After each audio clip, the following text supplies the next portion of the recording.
우리 하나님 말씀 같이 보겠습니다. 갈라디아서 5장 7절에서 9절 말씀입니다.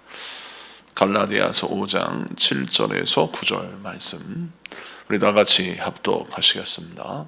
합독하십니다. 시작. 너희가 다름질을 잘하더니 누가 너희를 막아 진리를 순종하지 못하게 하더냐? 그 권면은 너희를 부르신 이에게서 난 것이 아니니라. 적은 누룩이 온 덩이에 퍼지니라. 아멘. 할렐루야. 자, 오늘은 갈라디아서 5장 7절에서 9절까지 말씀을 중심으로 적은 누룩이라고 가벼이 여기지 말라. 적은 누룩이라고 가벼이 여기지 말라라는 제목으로 우리 하나님 말씀 증거하도록 하겠습니다.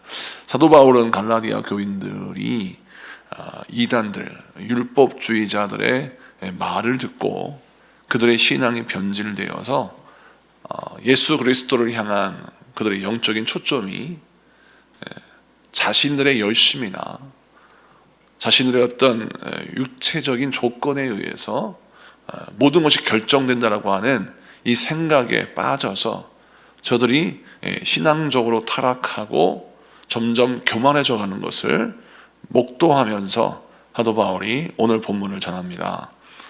너희가 처음에는 그렇게 열심히 신앙생활하고 다름질하더니 이제는 왜 주저앉아서 그 신앙생활의 전진, 그 경주가 멈추었느냐라고 그들을 책망하는 장면이 등장합니다. 여러분, 우리가 신앙생활할 때 우리의 신앙의 경주를 멈추게 하는 여러 가지 요소들이 있음을 발견하게 됩니다. 이단들의 잘못된 가르침, 그거일 수도 있고, 아니면 경제적인 문제, 육체의 질병, 인생의 내 의도와 상관없이 닥치는 환난, 이러한 것들이 우리의 신앙의 경주를 막으려고 방해자처럼 덤벼들 때가 있습니다. 그럴 때마다 그 신앙의 경주를 가로막는 장애물과 싸워야 할 것은 바로 우리들인 것입니다.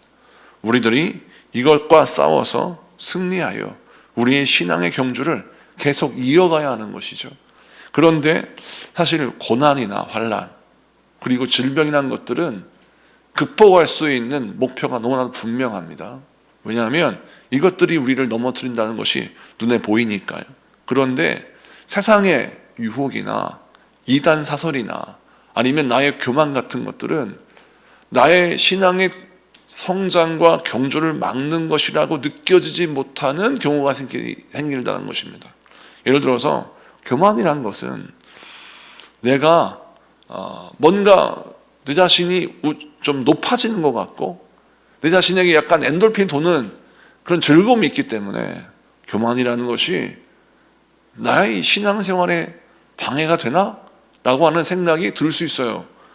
그리고 또 세상의 인본주의적 생각, 그리고 이단 사설들, 이것들이 지식으로 다가오면 이것을 어떤 지식의 습득이나 그들의 생각을 내가 공감한다라고 하는 논리로 포장할 수 있다는 것입니다. 그러다 보면 내 신앙의 방해자가 가만히 들어오는 유혹처럼 우리를 잠식에 들어가는 경우가 있더라는 것입니다.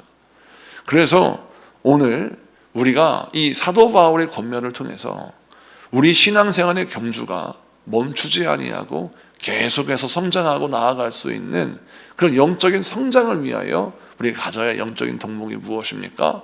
우리가 하나님의 말씀 안에서 진리의 분별력을 갖는 것입니다. 진리의 분별력을 가지고 우리 하나님 앞에 바로 서는 것이 필요합니다. 우리 하나님 앞에 바로 서서 내가 어디로 가야 할지, 어떻게 살아야 할지, 그리고 어떤 판단을 내려야 할지를 분명히 분별해서 그 일을 감당하는 저와 여러분 되시길 축복합니다. 여러분, 이와 같은 이 분별력이 무너지는 말미암아 많은 어려움을 겪는 사람들이 있고, 또 이 분별력이 무너지는 말미암아 여러분 큰 낭패를 겪는 경우가 있지 않습니까? 가인과 아벨을 보십시오. 가인이 아벨을 질투하였습니다. 가인의 영적인 성장을 가로막는 질투, 그것이 결국 아벨을 파괴시키고 자신도 파괴하는 그런 악한 부분이 되었습니다. 여러분, 사울왕을 보십시오. 사울왕도 역시 다윗을 질투함으로 그것이 결국 사울왕을 무너지게 만드는 계기가 되었습니다. 여러분, 이것처럼 우리를 무너지게 하는 수많은 감정들이 있어요. 그런데 당사자는 이것이 나를 무너지게 하는 것이고 이것이 나를 파괴하는 것이라고 생각하지 않습니다. 그냥 그 감정에 끌려서 갑니다. 그 감정에 붙들려서 살아요. 그러다가 나중에 그 감정 때문에 다 무너지고 깨지고 부서진 다음 비로소 깨닫게 되는 것이죠. 오늘 이 말씀이 우리에게 분명히 새겨져야 합니다. 우리의 신앙의 경주를 가로막는 감정이나 생각, 이단의 사설, 이런 것들이 나에게 닥쳤을 때 이것이 나의 신앙의 성장을 가로막는구나, 이것이 나의 영적인 부분에서 큰 문제가 되겠구나, 이것을 구별하고 분별하고 내어쫓고 끊어버리는 여러분 되시기를 축복합니다. 그 다음 말씀을 좀 보면 7절에 다시 너희가 다름질을 잘하더니 누가 너희를 막아 진리를 순종하지 못하게 하더냐. 그 권면은 너희를 부르신 이에게서 난 것이 아니니라 라고 했어요. 자, 우리를 부르신 이는 누굽니까? 예수 그리스도이시죠. 예수 그리스도에게서 난 진리가 있고 사람에게서 난 진리가 있다라는 사실을 분명히 설명합니다. 그래서 사람에게서 난 진리는 그 진리를 따르는 자에게 사람에게 나오는 진리를 따르는 자는 결국 영적인 성적이 무너지게 되고 또 막히게 되고 그들 잘못된 길을 가게 되는데, 주님께로부터 나오는 진리를 따르는 자들은 영적인 경주에 승리할 수 있다는 사실이죠. 자, 그래서 이 말씀이 우리에게 주시는 메시지는 무엇이냐면, 우리 눈앞에 늘 두 가지 선택지가 있습니다. 주님에게서 나오는 진리가 있고 또 인간에게서 나오는 진리가 있습니다. 자, 인간에게서 나오는 진리라고 하지만 그것은 진리가 아니라 사실은 인간에게 나오는 사상이나 지식이겠죠. 그런데 이 두 가지 갈림길에서 우리가 어떤 선택을 해야 합니까? 주님에게서 나오는 진리를 선택하고 그 진리를 붙잡아야 하는 것입니다. 여러분, 항상 신앙의 결단은 인간적인 갈등을 유발합니다. 주님 앞에 예배할 것인가? 주님 앞에 충성할 것인가? 진리의 말씀에 순종할 것인가? 이 수많은 갈등 속에서는 여러분, 선택이 쉬운 것 같지만 항상 신앙의 선택은 인간적인 생각의 걸림돌이 우리를 갈등하게 만듭니다. 그래서 우리로 하여금 신앙의 선택을 하게 하지 않고 세상과 타협하는 선택을 하게끔 우리를 유도합니다. 처음에는요, 가슴이 떨려요. 이렇게 하면 안 되는데, 하나님이 이거 안 기뻐하실 텐데. 그런데 시간이 지나면 지날수록 양심의 화인을 맞는 것처럼 점점 무뎌지게 됩니다. 그래서 결국 주님을 따르지 아니하고 세상을 따르는 길을 걸어가면서도 전혀 양심의 가책을 받지 않고 그 길을 걸어가더라는 것이죠. 그래서 우리는 신앙생활할 때 주의 말씀을 붙드는, 이 진리의 말씀을 붙드는 영적인 감각이 우리 안에 살아있는지 살아있지 않은지를 늘 점검해야 합니다. 부지불식간에 우리로 하여금 죄악된 길을 가게 만드는 유혹에 찾아왔을 때에는 이것이 아니라는 것을 분명히 알고 믿음의 길을 선택하고 기도의 길을 선택해서 우리 주님이 기뻐하시는 삶을 살아가는 저 여러분 되시기를 축복합니다. 그 다음 말씀 9절을 보니까 적은 누룩이 온 동이에 퍼지니라 라고 했어요. 적은 누룩이 온 동이에 퍼진다는 건 무엇입니까? 누룩이라고 하는 이 효모가 밀가루 덩이에 들어가면 이게 부풀어 오르는 것처럼 우리 인생에 이 적은 누룩이라고 상징되는 이단 사설이나 세상의 생각, 인간적인 생각이 우리 안에 들어오면 이것은 결코 하나로 끝나지 않는다는 사실이에요. 우리로 하여금 죄와 짝하게 하고 하나님의 말씀에 불순종하게 하고 결국 하나님이 이끄시는 길이 아닌 세상의 길로 우리를 이끌더라는 것입니다. 그래서 여러분, 주님의 생각이 아니면 내 안에서 용납하지 않는다라고 하는 신앙의 결단이 우리 안에 매우 중요하다는 사실을 여러분 믿으시기 바랍니다. 그러면 그렇습니다. 주님이 기뻐하시지 않는 생각은 우리가 내 생각에 들이지도 말고 뿌리 내리지도 말아야 합니다. 악한 원수 마귀는 끊임없이 우리로 하여금 어떤 생각을 심어놓느냐, 하나님에 대한 의심을 심어놓습니다. 그리고 끊임없이 우리에게 어떤 생각을 집어넣느냐? 본전 생각을 집어넣어요.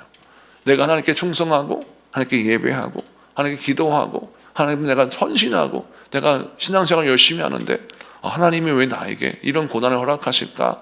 라고 하는 생각이 들어오면서 그 생각이 끝나는 게 아니라 본전 생각이 나면서 하나님에 대한 의심이 생기는 거예요. 하나님 과연 나를 사랑하시긴 하는가? 하나님이 과연 나의 기도를 들으시긴 하는가? 라는 생각으로 우리를 변질시키는 겁니다. 그래서 성경에 나와 있는 인물들 가운데 시작은 주님과 함께 동행하며 믿음으로 승리하는데 나중은 오히려 타락하고 넘어지는 경우를 보게 됩니다. 왜 그런 일이 벌어집니까? 이유는 마음속에 의심이 결국 그로 하여금 잘못된 결정을 하도록 하기 때문이죠. 그의 대표적인 예가 가룟 유다 아닙니까? 가룟 유다는 예수님을 3년 동안 쫓았습니다. 동고동락했어요. 그런데 결국 예수님이 유대인의 왕국을 세울 의도가 전혀 없음을 깨닫고 예수님이 말씀하신 하나님의 나라가 내가 생각하는 유대인 나라가 아님을 비로소 알게 된 후 그가 어떤 결정을 내립니까? 예수님을 그냥 팔아넘긴 것입니다. 어떻게 팔아넘겼으면 은 30에 팔아넘겼어요. 그 은 30을 왜 받았을까요? 가룟 유다의 은 30은 본전 생각한 것입니다. 내가 지금까지 예수께 속아서 이렇게 3년을 허송 생활을 했는데 이거라도 건져야 되겠다라는 생각이죠. 이게 사단의 생각이고 이게 마귀의 생각입니다. 성경은 기록하고 있습니다. 가룟 유다에게 마귀의 생각이 들어갔다라고 말하고 있습니다. 여러분 오늘 이 말씀을 기억하십시오. 적은 누력이라도 우리가 가벼이 옮겨서 하나님을 의심하거나 하나님에 대한 신뢰가 조금이라도 금이 간다면 그 틈을 타고 마귀는 마귀의 생각을 집어넣어서 우리로 하여금 결국 하나님에 대한 시각을 갖지 못하게 하고 인간의 생각을 갖게 해서 결국 가룟 유다의 길을 걷게 하는 타락을 가져오는 것입니다. 그러므로 이것을 기억하시고 주를 향한 나의 믿음이 온전해지기를 상호하며 기도하고 여러분 뒤돌아보지 아니하고 앞을 바라보는 여러분 되시기를 바라고 항상 신앙의 결정을 내릴 때 인간의 갈등이 동반되는 사실을 기억하면서 하나님이 기뻐하시는 결정이 무엇인지 내가 놓치고 있는 순종이 무엇인지를 분명히 붙들고 승리하는 저와 여러분 되시기를 축복합니다. 기도합시다.